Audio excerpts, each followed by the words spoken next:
Assalamualaikum warahmatullahi wabarakatuh.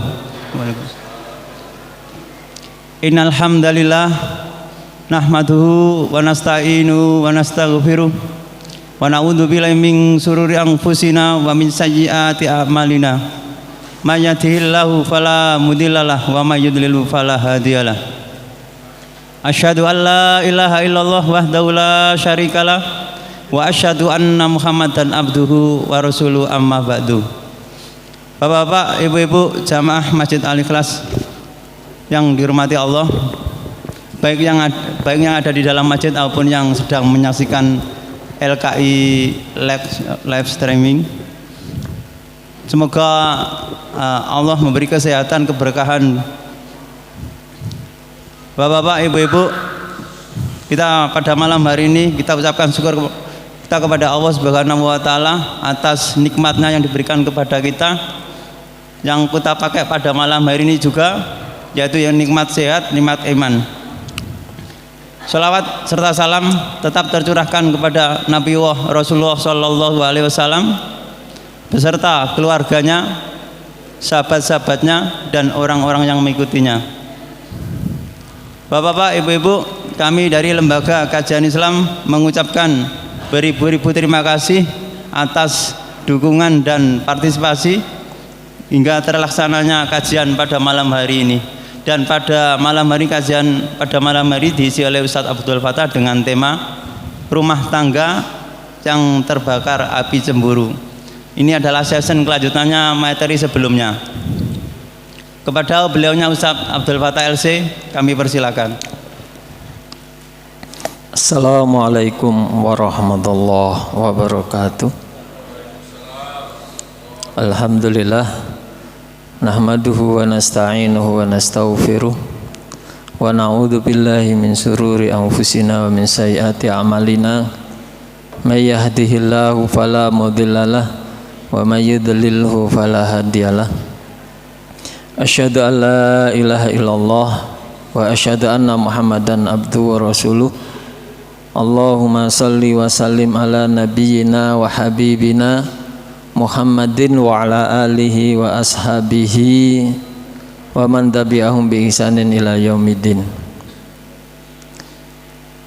Hadirin jamaah Masjid Al-Ikhlas rahimani wa rahimakumullah. Kita panjatkan puji syukur alhamdulillah atas nikmat-nikmat yang Allah berikan kepada kita sekalian, baik nikmat iman, nikmat Islam, nikmat kesempatan, nikmat kesehatan, dan lain sebagainya. Sehingga dengan nikmat tersebut Allah Subhanahu wa taala memudahkan kita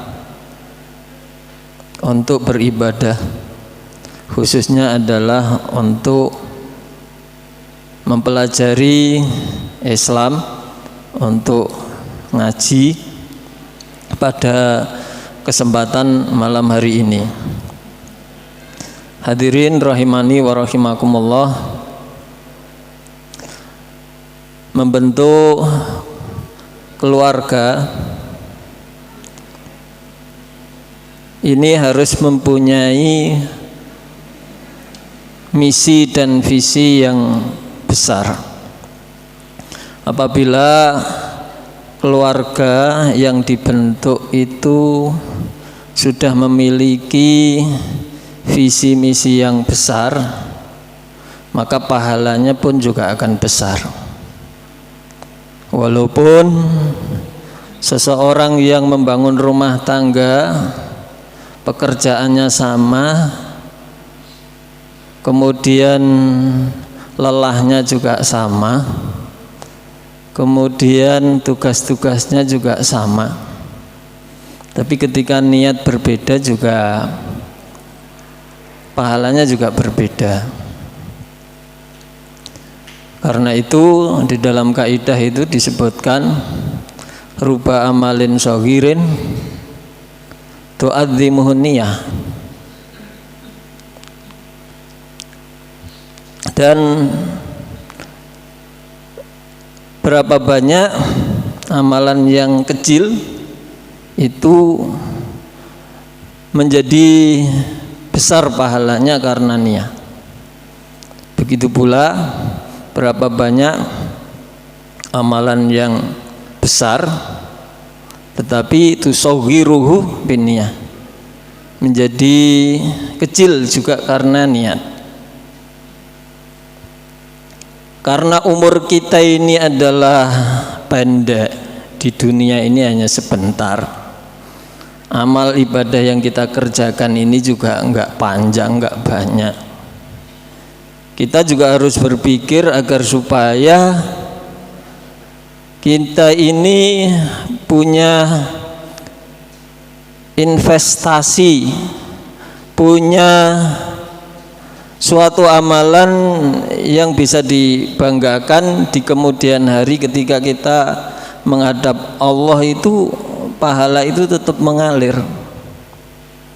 Pahala itu terus mengirim kita meskipun kita itu sudah tiada, tetapi kita masih mendapatkan manfaatnya, bisa meraih pahalanya. Lah bagaimana caranya? Di antaranya adalah di dalam membangun rumah tangga itu harus mempunyai pikiran yang besar, niat yang besar, punya visi yang besar, sehingga itu nanti terus mengalir. Salah satu di antaranya doa Nabiullah Zakaria yang mengatakan Rabbi inni wa hanal admu minni wasta'ala ra'su saiba walam akum bidu'ai Rabbi sakia. Ya Allah, tulang belulangku sudah lemah, rambutku sudah banyak ubannya, sudah tua. Walam akum bidu'ai sakia. Tapi dalam hal doa saya tidak pernah dikecewakan. Rabbi inni khiftul mawaliya mi warai wa kanat imraati akiran wa habli min ladunka waliya yarithuni wa yarithu min ali yaqub wa ja'alhu rabbi radiya. Ya Allah, saya ini takut, khawatir siapa nanti yang akan melanjutkan estafet perjuanganku, siapa yang akan melanjutkan risalah kenabian ini. Sementara istriku mandul, tulang belulangku sudah lemah, rambutku sudah beruban, saya belum punya keturunan, saya belum punya anak. Terus nanti siapa yang akan menyambungkan pahalaku, yang akan menyambung perjuanganku? Ini salah satu di antara membangun rumah tangga itu punya visi, punya keinginan, punya cita-cita yang besar, yaitu menyebarkan Islam, mendakwahkan Islam, melanjutkan perjuangannya Nabi Zakaria. Yarithuni wa yarithu min ali Yaqub, yang akan melanjutkan visiku dan melanjutkan perjuangannya keluarga Nabi Yaqub alaihissalam, yang kemudian doanya ini didengar oleh Allah Subhanahu wa ta'ala. Ya Zakaria inna nubashiruka bi gulamin ismuhu Yahya. Wahai Zakaria, aku kabarkan kepada kamu, aku akan memberimu sebuah keturunan, seorang anak, yang anak itu namanya adalah Yahya, yang sebelumnya belum pernah ada nama Yahya. Dari mulai zaman Nabi Adam sampai Nabi Zakaria itu belum ada nama Yahya. Dan Nabi Adam sampai Nabi Yahya itu berapa tahun? Kurang lebih 5.000-an tahun. Karena Nabi Adam itu lahirnya itu adalah 5.872 sebelum Masehi. Sementara Nabi Zakaria itu adalah tidak jauh dari Nabi Isa. Nabi Isa itu kan tahun 1 sampai 33 Masehi. Nabi Adam tahun 5.872 sebelum Masehi.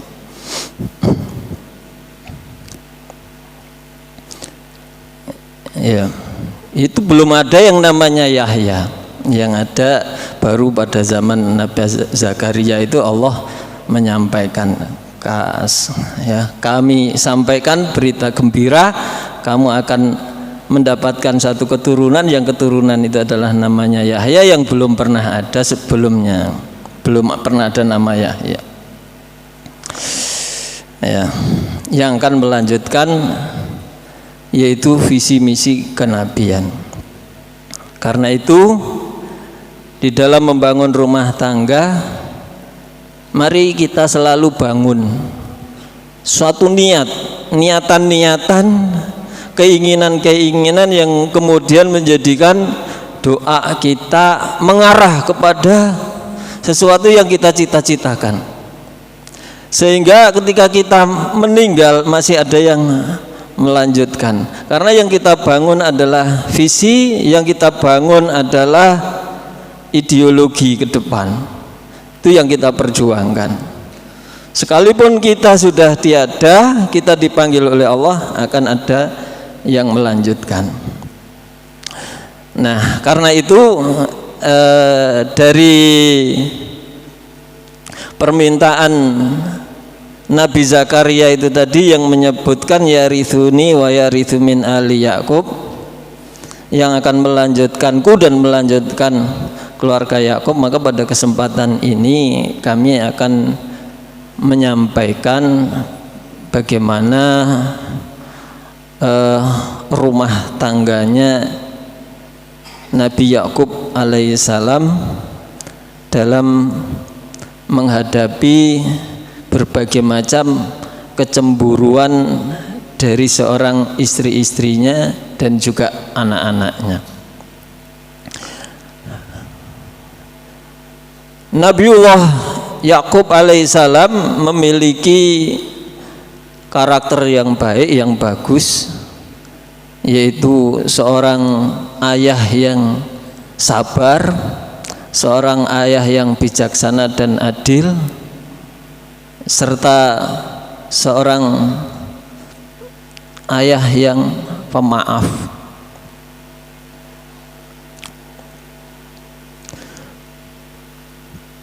Nabiullah Yakub alaihissalam adalah anak dari Nabiullah Ishak. Nabiullah Ishak itu punya anak dua, anak kembar. Yang pertama namanya Is, yang kedua namanya Yakub. Yakub itu adik. Dua anak ini karakternya jauh berbeda antara timur dan barat. Yang kakaknya itu temperamen, mudah marah, mudah tersinggung, iri, punya dengki dan lain sebagainya. Sebaliknya Yakub adalah orang yang sabar, santun dan bijaksana. Hadirin rahimani wa rahimakumullah. Ya. Banyak pelajaran yang bisa kita ambil nanti di dalam cerita ini, dan kami tegaskan kembali tentang visi dan misi sebuah keluarga, bahwa masing-masing di antara kita ini memiliki pahala. Tetapi pahala itu tadi tergantung kepada dua hal. Besarnya pahala tergantung pada dua hal. Satu, tergantung pada niat. Tetapi kedua-duanya waqul wa'adallahul husna, kedua-duanya itu ya dapat pahala, tapi pahalanya mesti berbeda-beda ya. Yang kedua yang akan menyebabkan besarnya sebuah pahala itu adalah beratnya ujian di dalam menjalani hidup rumah tangga. Jadi kalau masyakohnya berat, ya pahalanya juga berat. Ya. Dan termasuk liku-liku dari perjalanannya Nabiullah Yakub alaihissalam ini, ya, dua-duanya besar ya, visi misinya juga besar, dan ujian dan cobaan yang dialaminya juga besar, sehingga pahalanya juga makin besar pula. Ya. Hadirin rahimani wa rahimakumullah. Nabi Yakub hijrah dari kampung halamannya dari Palestina menuju Irak, daerah Haron, ya karena suatu sebab ada kebencian dan ada dendam dari kakaknya, sehingga dia harus hijrah karena dia orang yang selalu mengalah. Kemudian di Haron di Irak sana itu menemui pamannya yang bernama Laban. Laban itu adalah saudaranya suaminya Ishak, namanya Rofiqoh, yang biasanya dipanggil Rika, tapi nama aslinya itu Rofiqoh. Itu asli orang Irak, saudaranya Laban, sehingga Yakub menemui pamannya di sana. Yakub punya anak perempuan 2, kakak beradik, yang satu namanya Lia, yang satu yang bernama Rohil. Yang Rohil ini adiknya yang paling pinter di antara 2 anak ini, dan yang paling cantik dan yang paling sempurna akhlaknya, kepribadiannya paling baik, sehingga Yakub langsung jatuh cintanya itu kepada Rohil karena kepribadian yang sempurna. Singkat cerita, maka Yakub kemudian melamar Rohil untuk dinikahi. Lalu Laban menyetujuinya dengan mahar, yaitu mengembala kambing 7 tahun. Setelah dijalani mengembala kambing 7 tahun, tibalah saatnya untuk mendapatkan Rohil. Tapi kemudian ditahan oleh pamannya, dikarenakan menurut adat istiadat yang ada atau yang berlaku, kakak harus menikah dulu, dan apabila adik menikah dulu, menurut adat itu adalah suatu hal yang memalukan di keluarga atau sesuatu hal yang aib. Tapi ya aib gitu ya, bukan aib suatu aib cacat dalam arti ini, enggak ya, cuma itu sebuah tradisi yang membuat orang tua malu. Namun akhirnya Laban menerimanya karena ini masuk dalam logika, ya ngalah, ya sudah kalau gitu. Akhirnya nggak jadi nikah sama Rohil, ya akhirnya yang diperbolehkan adalah Lia. Nah kemudian kalau mau menginginkan Rohil, karena dia juga masih mengejar Rohil, maka harus tambah lagi mengembala kambing 7 tahun lagi, jadi harus sama. Harus sama. Kalau kakaknya maharnya adalah mengembala kambing 7 tahun, maka dia juga harus mengembala kambing lagi 7 tahun. Dan Nabiullah Yakub alaihissalam itu luar biasa, hidupnya berkah, sehingga dia mengembala kambing ini berhasil, ya, menjadi kambingnya menjadi berkembang biak banyak sekali, berkah. Dan memang para nabi itu memang adalah salah satu di antara cirinya adalah bekerja dengan tangannya sendiri. Dan salah satu di antaranya seorang nabi juga pengembala kambing. Nabiullah Muhammad SAW juga pengembala kambing. Nabiullah Musa alaihissalam juga mengembala kambing. Nabi Musa mengembala kambing untuk mahar itu 8 tahun, kemudian menikahi yang satunya, adiknya, tambah 2 tahun, yaitu sama niyata Hijaz, ya, 8 tahun. Jadi memang para nabi itu ya masa kecilnya itu memelihara kambing.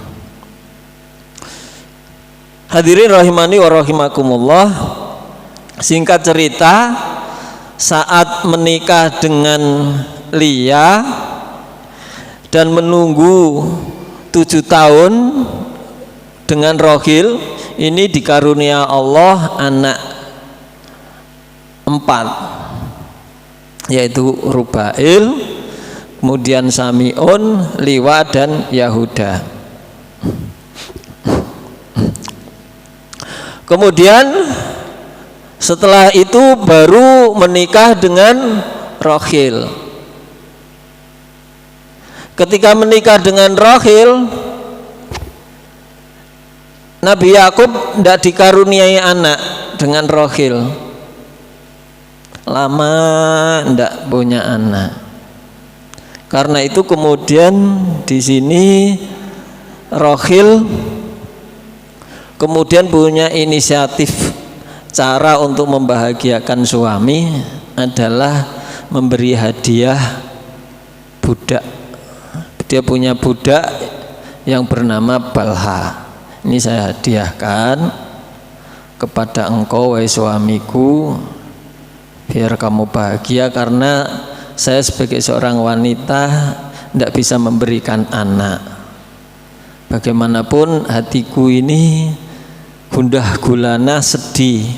Untuk menghilangkan kesedihanku ini, biar aku itu punya manfaat, bisa membahagiakan suami, udah kamu tak kasih hadiah. Dikasihlah hadiah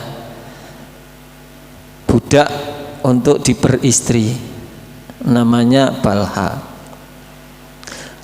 Akhirnya menikah dengan Balha. Setelah menikah dengan Balha, ya, ganti. Lia juga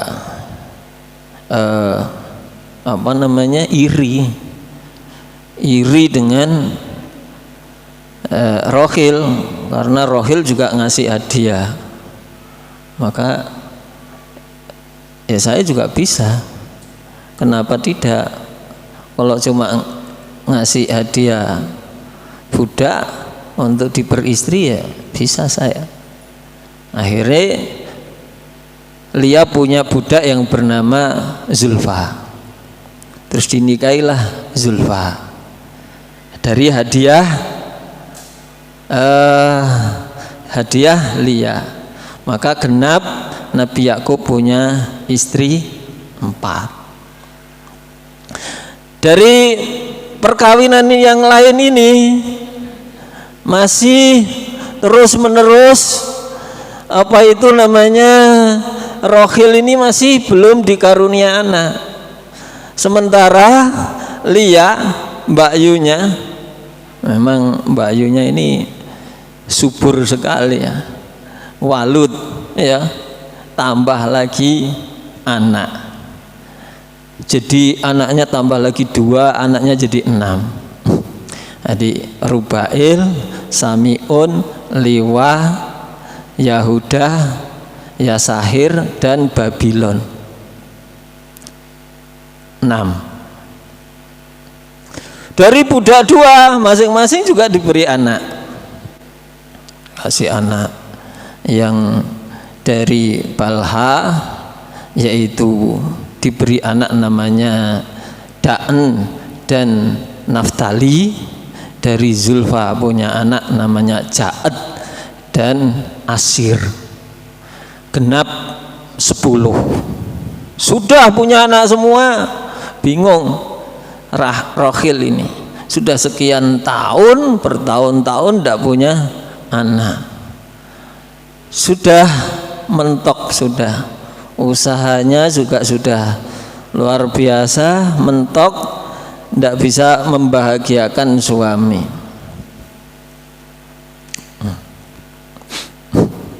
Akhirnya singkat cerita, dia mengadu kepada Allah, berdoa kepada Allah agar dikaruniai seorang anak. Ya. Maka doa itu didengar, ya. Doa itu kemudian diijabahi oleh Allah. Allah Maha mendengar jeritan hati seorang istri, seorang wanita. Maka kemudian Rohil hamil dan melahirkan anak yang bernama Yusuf. Nah, ini anak ke-11, tapi anak pertama dari Rohil.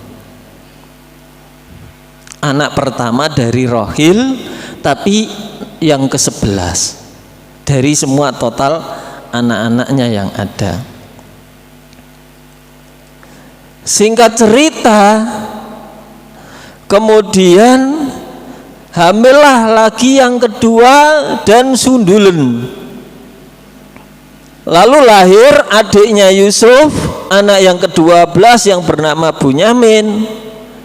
Tapi dekat, sundulen. Setelah lahir Bunyamin, meninggallah Rohil.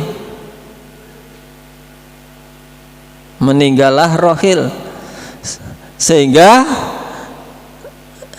istri masih 3, meninggal 1 yang bernama Rohil. Inilah yang kemudian memicu persoalan-persoalan di dalam rumah tangga itu nanti. Kenapa memicu persoalan di dalam rumah tangga? Karena 2 orang ini piatu, ditinggal ibu, yaitu siapa? Yusuf dan Bunyamin.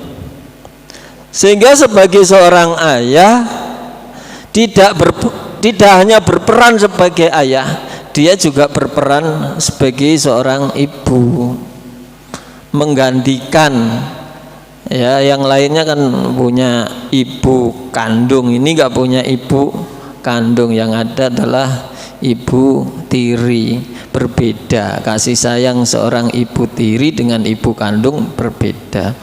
Yang ini kedekatannya dengan Nabiullah Yusuf yang membuat iri dengki dari saudara-saudaranya. Ya.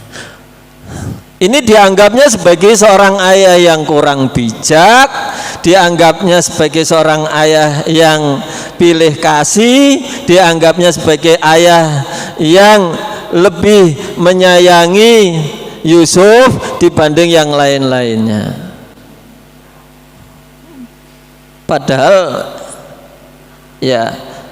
Padahal ini nggak bisa merasakan bahwa mereka yang lain udah besar-besar, udah gede-gede, ya, orangnya kuat-kuat, keker-keker, ya toh, punya ibu kandung. Ini nggak punya ibu kandung. Tentu sebagai seorang ayah mesti ya berbeda menyikapi seorang anak. Karena apa? Nabi Yakub itu orang yang bijak, orang yang adil terhadap anak-anaknya dan terhadap keluarganya, terhadap istri-istrinya. Dia juga dari awal itu juga sudah mengalah, meskipun itu sebenarnya yang dilamar itu adalah Rohil, ternyata yang diberikan adalah Lia itu sudah dari awal dia orang yang sabar, mengalah, dia tekun, dia kemudian jalani apa itu namanya mengembala kambing, itu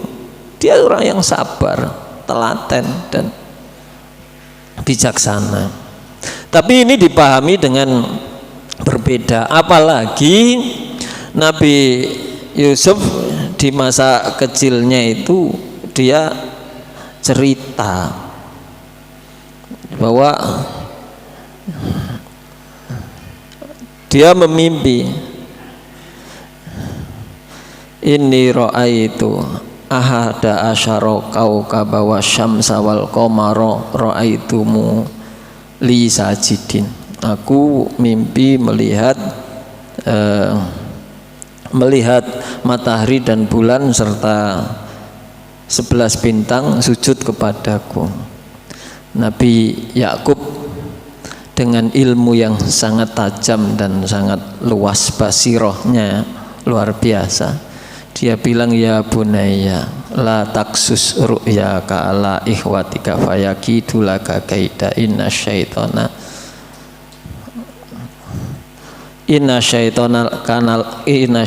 lakum aduwam mubina.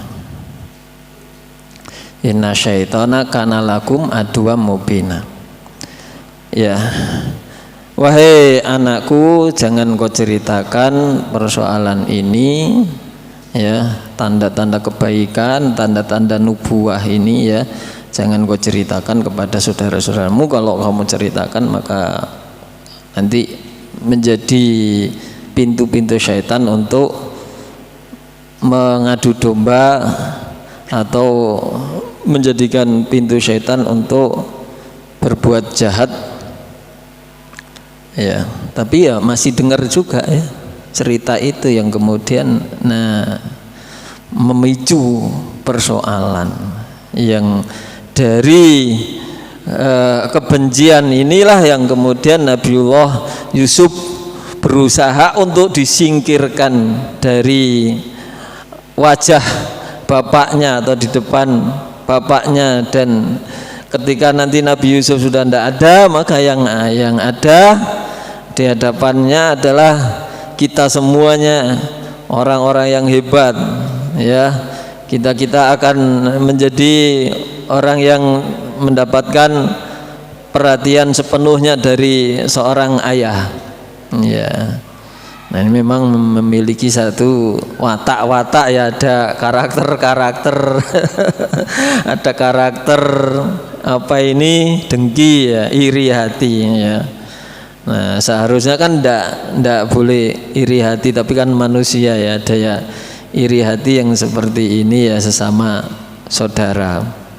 Meskipun nanti pada akhirnya juga mereka mengakui kesalahannya dan meminta maaf, dan akhirnya juga kembali menyatu kembali dan memaafkan semua dosa-dosa yang dilakukan oleh saudara-saudaranya yang lalu, ya. Tapi apa? Nabiullah Yakub alaihissalam tetap sabar menghadapi ujian cobaan dari anak-anaknya, ya, yang menuduh yang bukan-bukan kepada orang tua, mengatakan bahwa inna abana lafi dhalalim mubin, bapakku ini, ya, tersesat, bapakku ini ya ndak bener, bapakku ini begini, ya, karena gara-gara apa? Ini tadi hanya asumsi, hanya perasaan, merasakan bahwa Nabi Yusuf itu lebih dicintai daripada yang lain, padahal masalahnya bukan ini, karena ini adalah anak piatu. Yang kedua, anak ini mendapatkan mimpi yang baik, ada tanda-tanda kenabian, sehingga dia harus pelihara, dia harus lindungi anak ini, jangan sampai anak ini dalam bahaya, ya. Yang itu yang tidak dipahami oleh anak-anaknya. Hadirin rahimani wa rahimakumullah, Nabi Yakub dalam menyelesaikan berbagai macam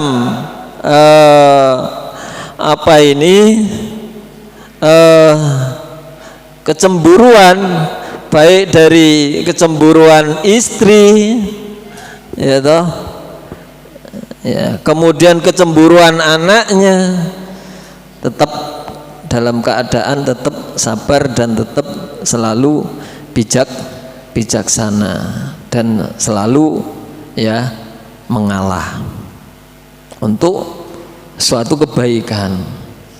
Ini yang memang suatu hal yang patut untuk kita contoh bersama, agar supaya dalam membangun rumah tangga, dalam menghadapi segala ujian, Allah melimpahkan rahmatnya serta pahala yang sangat besar. Kemudian akhirnya singkat cerita, Nabi Yusuf alaihissalam harus dibuang dari keluarga, yaitu dimasukkan ke dalam sumur tua. Yang sumur tua itu ada di daerah yaitu Nablus atau Yabus, itu Palestina ke sebelah utara. Jadi kalau dulu hijrahnya ke daerah Irak itu sampingnya Syria, jadi sebelah timurnya Syria, terus utaranya Yordan, terus Palestina itu ya ada Yerusalem, terus kalau ke utara itu di situ Nablus, kalau ke selatan itu Hebron. Kalau Hebron itu tempatnya Nabiullah Ibrahim alaihissalam, dan Nabi Ishak itu makamnya di Hebron. Nah, kalau yang tengah itu Yerusalem, yang tengah ini yang Baitul Maqdis itu, yang di Yerusalem itu di Masjidil Aqsa. Nah, tempat pembuangannya Nabi Yusuf yang dibuang di ini itu kejadiannya itu di daerah Palestina sebelah utara, dekat dengan Yordan, lebih dekat dengan Syria, ya, perbatasan dengan Syria. Ini di situ, ya.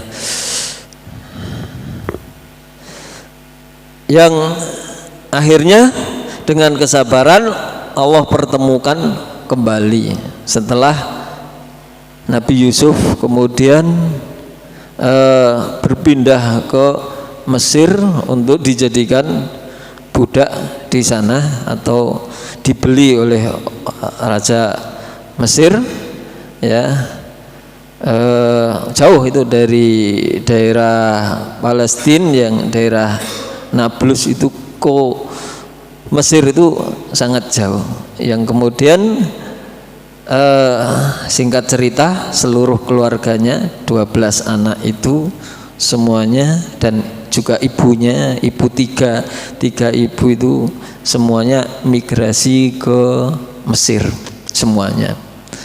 Dan semua keturunannya inilah yang dinamakan dengan Bani Israel, karena Bani Israel adalah keturunannya Nabi Yakub alaihissalam yang imigrasi ke Mesir, ya, semuanya, yang kemudian Mesir dikuasai oleh Fir'aun pada akhirnya, yang kemudian nanti pada suatu saat nanti Bani Israel dari Mesir akhirnya pindah lagi ke Palestina. Ya, demikian yang bisa kami sampaikan berkaitan dengan keluarga Bani Israel, lika-liku dari keluarga mereka dalam menghadapi berbagai macam masalah dan cobaan. Yang kisah ini juga enggak jauh berbeda dengan kisah Nabiullah Ibrahim alaihissalam, kakeknya Yakub alaihissalam juga demikian mengalami apa yang namanya kecemburuan di dalam rumah tangga yang mengharuskan, yaitu Siti Hajar harus hijrah dari Palestina yaitu Hebron menuju Makkah Al-Mukarramah, ya, kurang lebih jaraknya itu 1351 km dari Palestina yaitu Baitul Maqdis sampai Makkah Mukarramah, yaitu bisa dihitung kalau perjalanan berapa hari itu 1351 km, kurang lebih segitu jaraknya. Ya, kalau Mekah Madinah kan kurang lebih jaraknya 400 km. Ya, kalau ke Palestina segitu. Jadi hijrahnya Siti Hajar bersama Ismail dengan membawa anak kecil yang masih bayi, yang itu karena perintah Allah, yang memicu awalnya adalah karena kecemburuan, yang rumah tangga yang barusan, ya, masih baru, belum lama sudah dikaruniai anak, sementara istri yang pertama yaitu Sarah, rumah tangga yang sekian lama belum dikaruniai anak. Ya, maka hijrahlah ke mana? Ke Makkah Mukarramah. Itu hanya gara-gara masalah anak, yang kemudian akhirnya Sarah juga akhirnya punya anak juga yang bernama Ishak. Itu selisihnya 14 tahun antara Nabi Ismail dengan Ishak alaihi salam, ya. Jadi di situ hampir sama, mirip ceritanya, ya, sama-sama keluarga yang juga memang diuji oleh Allah dengan persoalan masalah anak. Tapi ketika kita itu sabar, ya insya Allah dengan tidak punya anak itu ada hikmah di balik itu semuanya, dan pada akhirnya juga baik-baik saja. Dan solusinya adalah sabar dan berdoa kepada Allah Subhanahu wa taala. Karena tidak punya anak itulah yang menghantarkan akhirnya punya istri satu, punya istri dua, punya istri tiga, itu disebabkan awalnya ya memang karena tidak punya anak. Salah satu di antara solusi orang yang tidak punya anak adalah nambah lagi. Iya, itu salah satu di antara contoh-contoh, salah satunya itu gitu, ya. Ya, hikmahnya itu begitu. Tapi ternyata setelah nikah lagi, ya ternyata berikutnya terus dikasih anak, karena memang kadang-kadang itu ya memang belum waktunya, belum takdirnya, butuh sabar dan butuh doa terus menerus.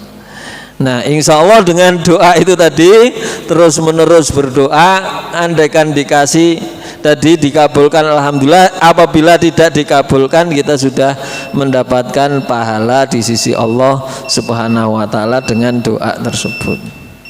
Sekian dari kami. Ya, monggo.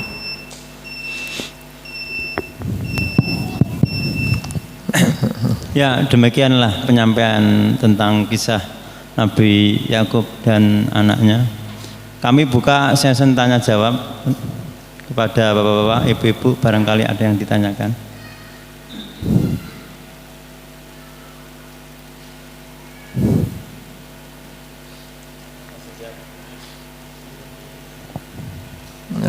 Monggo, bapak-bapak, ibu-ibu. Sudah paham semua. Alhamdulillah.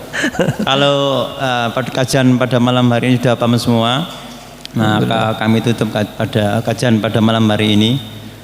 Saya selaku pembacara apabila dalam membaca ada kesalahan mohon maaf yang sebesar-besarnya. Kajian pada malam ini kita tutup dengan hamdalah dan doa kafaratul majelis. Alhamdulillahirabbil alamin. Subhanakallahumma wa bihamdik asyhadu an la ilaha illa anta astaghfiruka wa atubu ilaik. Assalamualaikum warahmatullahi wabarakatuh.